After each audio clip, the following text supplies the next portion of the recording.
The Progressive Caucus, the House Congressional Progressive Caucus, has produced a budget. Compare this to the Paul Ryan budget, right? To the Republican congressional budget. And, let's just start out with what people want. What is it that Americans want? Because you're supposed to have a Congress that's responsive to Americans, right? The idea of a constitutionally limited representative democratic republic is not that our members of Congress respond to the needs and wants of the billionaires. It's that they respond. Now, I realize that's not the vision of the Roberts Court, but the vision of the founders and the framers, and frankly, I would say the vast majority of Americans, is that if somebody's going to run for president, they shouldn't go to one of the richest guys in the world and bow down and kiss his ring and apologize if they say the wrong phrase. Occupied territories. Oh, my God. Oh, I didn't mean to say that, Chris Christie, right? He's apologizing to Shelley Adelson for saying, or Adelson, or whatever it is. So anyhow, what do the American people want?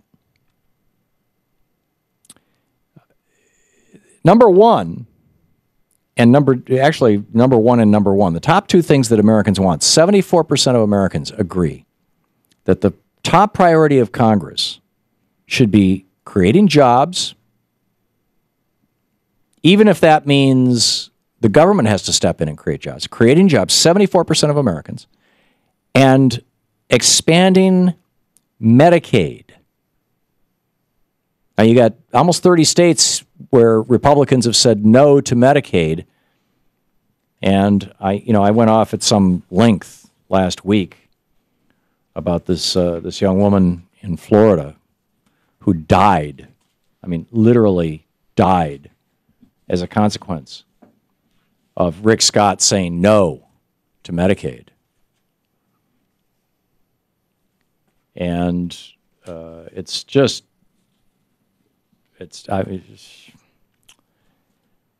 looking for my paper. I got it lost someplace here in the pile. But be that as it may, we're already seeing now people die in states where Medicaid has not been expanded. 74% of Americans want Medicaid expanded to everybody.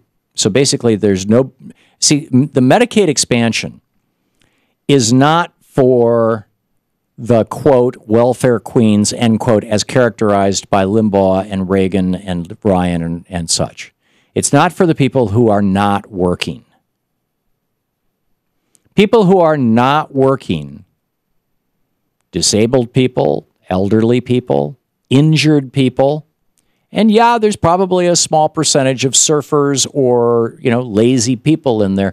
That group of people, they have zero income. They already qualify for Medicaid in every state in the union. They've got free health insurance. Problem is, if you make more than $4,700 a year in Florida, you don't qualify for that health insurance for genuinely poor people.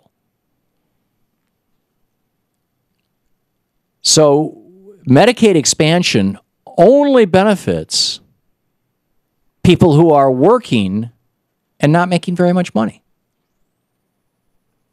People who are working 20, 30 hours a week at $7.25 an hour, or who are working as a waiter or a waitress for $2 plus tips, and earning $6,000, $8,000, $10,000, $12,000 a year. Those are the only people that Medicaid expansion helps. Because after $12,000 a year, roughly, you start qualifying for Obamacare coverage anywhere in the country. And under $4,000 a year, roughly, you qualify for free Medicaid pretty much everywhere in the country. But there's this donut hole between $4,000 and $11,000 of income. That's the working poor. These are people who are working their butts off. In many cases, in fact, the majority of them are working single moms. Women who are trying to balance a job or multiple jobs and raising children. And they're working their tails off. I mean, they are really working hard. 74% of Americans say these people should be eligible for Medicaid. And 74% of Americans say we should improve the job situation. We should make jobs available. If there are no jobs available, government should provide jobs. Okay, so the House Congressional Progressive Caucus fully funds all the Medicaid grants throughout all the states and also reduces fraud, waste, and abuse in Medicaid. What does Paul Ryan's budget do? Repeals the Medicaid expansion that's in Obamacare. Throw those people off Medicaid. And then the few people who are on Medicare, who are Medicaid, the genuinely poor, the people who are making less than $4,000 a year, it cuts back, deeply cuts back the money that goes to them. That's Paul Ryan. That's the Republican budget. Similarly, with regard to jobs, the House Congressional Progressive Caucus has $1.3 trillion put into 10 years of job creation through things like infrastructure investment, tax credits, and aid to the states. Rebuild your highways, rebuild your hospitals, build high-speed rail, put in broadband infrastructure,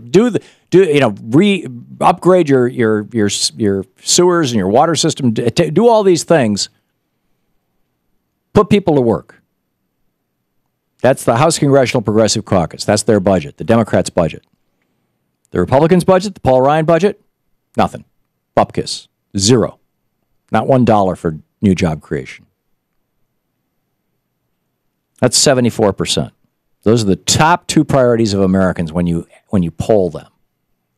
The third priority, when you poll Americans and you say, what should government be doing? What is important right now? Given that we have about 50 million people who are so poor that they can't eat without food stamps.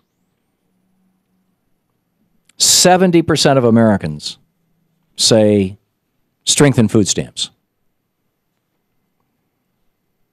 The House Congressional Progressive Caucus restores food stamp benefits to the the Farm Bill cut $6 billion out of this. It takes it back to those levels and invests another $15 billion over 10 years. Strengthens the program. Paul Ryan, deep cuts to food stamps and converts it to a block grant so it can be administered by the state. So the states can do what they like, and however they like. The fourth priority of Americans is education. You say, what do you want? What do you want? We want education. We want schools that work. Well, in many ways, our schools are working. Right now in America, our public schools, first of all, are doing better than our private and charter schools. Secondly, we have the highest rate of high school graduation that we've ever had in the history of America. We have the highest rate of literacy that we've ever had in the history of America. We have the highest rate of people going out of high school into college that we've ever had in the United States. Our schools are succeeding in many ways, but still, there's a lot we could do. 69% of Americans want to see this as a priority. And higher education as well, college. So the House Progressive Caucus puts $47 billion over 10 years to invest in teachers and schools, K through 12. Paul Ryan's budget freezes Pell Grants, no more extra money to pay for kids to go to college, and cuts back on financial aid to families, cuts overall discretionary spending, which includes education. So basically just cuts it all. Now, the Paul Ryan budget basically cuts all these programs and gives more subsidies to billionaires, to oil companies, to big ag, to big oil. Like tax loopholes. This is the fifth priority of Americans. 67% of Americans say close tax loopholes on rich people. The Ryan plan says, yes, we should close tax loopholes. They don't identify one single one. The House Congressional Caucus, they've got a long list.